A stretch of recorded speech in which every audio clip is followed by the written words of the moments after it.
માત્ર રતન પર એક જ ગામ નહીં પરંતુ આસપાસના 3 ગામના લોકો છે તે અત્યારે હેરાન પરેશાન જોવા મળી રહ્યા છે। રતન પર, ગૌરીદળ અને અડાળા સહિતના જે ગ્રામ્ય વિસ્તારના લોકો છે તે જે છે એ હેરાન પરેશાન છે અને એમનું એકમાત્ર કારણ છે આફ્રિકન વિદ્યાર્થીઓ દ્વારા જે અસામાજિક પ્રવૃત્તિઓ કરવામાં આવે છે તે છે। આપણી સાથે અહીંયા ગામના લોકો છે, આપણે એમની સાથે વાત કરીશું કેવી તકલીફ પડતી હોય છે અને કેટલા ગામના લોકોને તકલીફ પડતી હોય છે। હું ગૌરીદળ રહું છું। આ લોકો મારવાડીમાંથી જ્યારે અભ્યાસ કરીને આવે છે ત્યારે ગૌરીદળ ઓટો રિક્ષામાં આવે છે।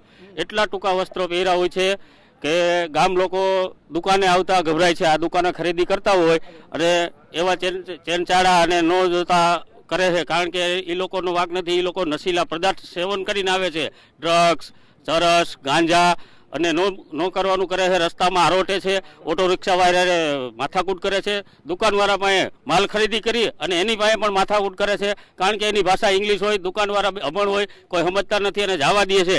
તો મારે સરકારને મારી વિનંતી, મારવાડીવાળા ટ્રસ્ટને વિનંતી કે આ લોકોને તમે અભ્યાસ કરાવો છો પણ અસામાજિક પ્રવૃત્તિનો અભ્યાસ કેમ કરાવો છો કે આવા વસ્ત્રો પહેરે છે ગામની અંદર? જે અહીંયા અન્ય આગેવાનો છે, આપણે એમની સાથે પણ વાત કરીશું શું તકલીફો પડતી હોય છે ગામના। એક ખાસ કરીને તમારું ગામ જે એક તો ધાર્મિક ગામ છે અને એમાં આવી અસામાજિક પ્રવૃત્તિઓ, આ જે પ્રવૃત્તિઓ થાય છે તો કાંઈ કોઈને ગમતી જ નથી।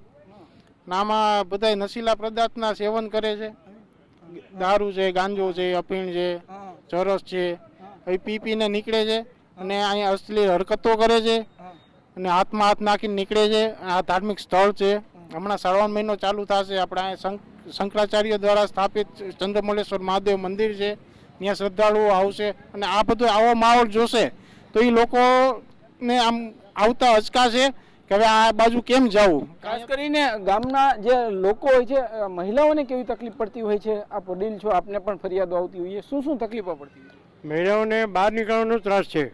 એ લોકોના જે વસ્ત્રો ધારે છે એ આમ કલ્પના બહાર છે, કોઈને શબ્દો નથી ટોટલી।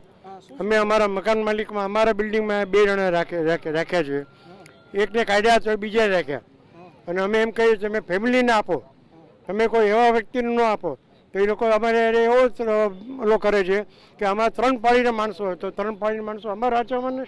અહીંયા તો અમારે રાતના નીકળવું બહુ અઘરું છે। રાતે આ લોકો બધા નશીલા પદાર્થનું સેવન કરે છે અને ટૂંકા વસ્ત્રો પહેરીને અશ્લીલ હરકતો કરે છે। પોલીસને પણ ખબર છે, પોલીસની ગાડી ઊભી હોય ત્યાંથી જ તે આફ્રિકન ગર્લ્સ બધી કસ્ટમર આવે છે ને એને લઈને જાય છે। આમાં પોલીસ પણ કાંઈ કરતી નથી। આની પહેલા પણ અમે આવેદન આપેલા છે। ચોક્કસથી ગામમાં એવો કોઈ ઠરાવ થયો છે કે આવા લોકોને મકાન ન આપવા જોઈએ? હા, ગામમાં ઠરાવ થયો છે, પણ અહીંયા જે મકાન છે એ અમુક રાજકોટના છે, મોરબીના છે, અમદાવાદના, એ લોકોએ અહીંયા પૈસા રોકી મકાન ખરીદ્યા છે અને એ લોકો અહીંયા ભાડે આપે છે। કોઈ જાતની પંચાયતની મંજૂરી લેતા નથી, એટલે એની ઈ કરવા માટે પંચાયતની મંજૂરી કોઈએ લીધી નથી, એટલે એની ઉપર કાયદેસર કરવું પડે। ચોક્કસથી અહીંયા જે છે અન્ય આગેવાનો, આપણે એમની સાથે વાત કરીશું। હમણાં માથાકૂટ થઈ હતી, શું આખો પ્રશ્ન?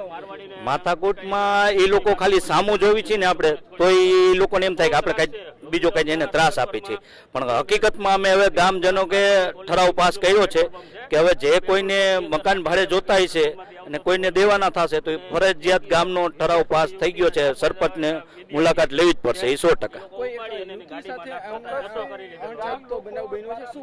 હા, એ એક નાની ઉઠતી છે અને એ મા બહેની છે અત્યારે। ચોક્કસથી શું કહેશો, ગામના લોકોને શું તકલીફ પડતી હોય છે અને રહેવું કેટલું મુશ્કેલ બનતું? ગામના લોકોને આ લોકોના આવવાથી કોઈ પણ અમે લોકો બહાર નથી નીકળી શકતા। લેડીઝની સાથે શું તકલીફ પડે છે કે એ લોકો પૂરા કપડાં પહેરતા નથી, પૂરી રીતે વ્યવસ્થિત ચાલતા નથી, અસામાજિક પ્રવૃત્તિ, ડ્રગ્સ, દારૂ કે બિયર જે કાંઈ નશો કરતા હોય અમને ખ્યાલ નથી, પણ નશો કરી હાલતમાં હોય છે ને ગમે ત્યાં પડ્યા રહેતા હોય છે।